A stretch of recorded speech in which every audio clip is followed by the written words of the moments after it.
खुलुमबाय गिबियाव आंनि गोजोन बड'लेण्ड इउटुब चेनेलाव नोंथांमोनखौ बरायनानै लाग्रोनाय जाबाय। गिबियाव दङ प्रमद बर' सरकार समाव दाजानाय बिसिडिसि टिएलसिसि टाउन कमिटि आरबान कमिटि जौगाखां बर्डफोरखौ गासिखौबो मैया हाग्रामा महिलारि सरकारा भंग खालामबाय। दा बेखौ गोदानै दाफिनसिगोन।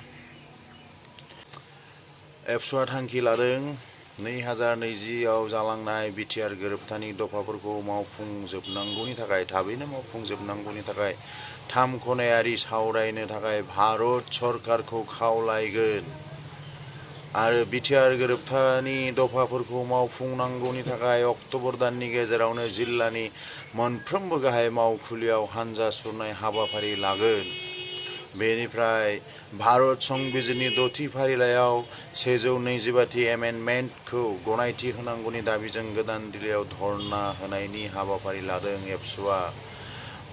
मानोना 125थि एमेन्डमेन्टआ जुदि गनायथि मोनोब्ला 6 शिड्युलफोराव जेरखम बिटिआर, कार्बि, बेनिफ्राय डिमा हासाव बे मोनथाम काउन्सिलाव डाइरेक्ट फाइनान्स फैगोन।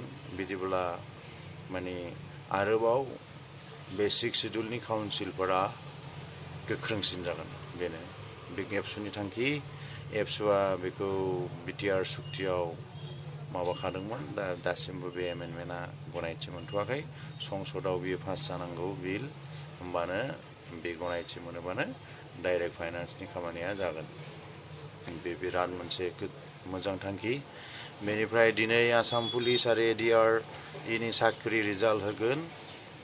बेनिफ्राय हांगेरियान साहित्यिक लाज्ल' क्राज्नाहरकाया साहित्य नबेल बान्था मोनबाय।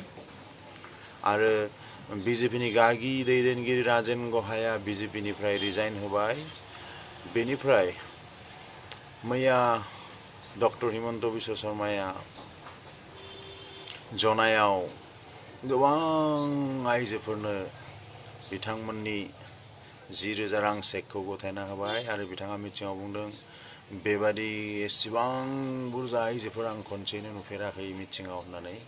आरो सिमेन्ट सापरियाव बिथाङा 10 कोटि रांनि फुटबल स्टेडियाम बानायगोन होननानै खोथा होदों। जोबोद मोजां खबर। रादाबा एसेनोसै, गोजोन्थों।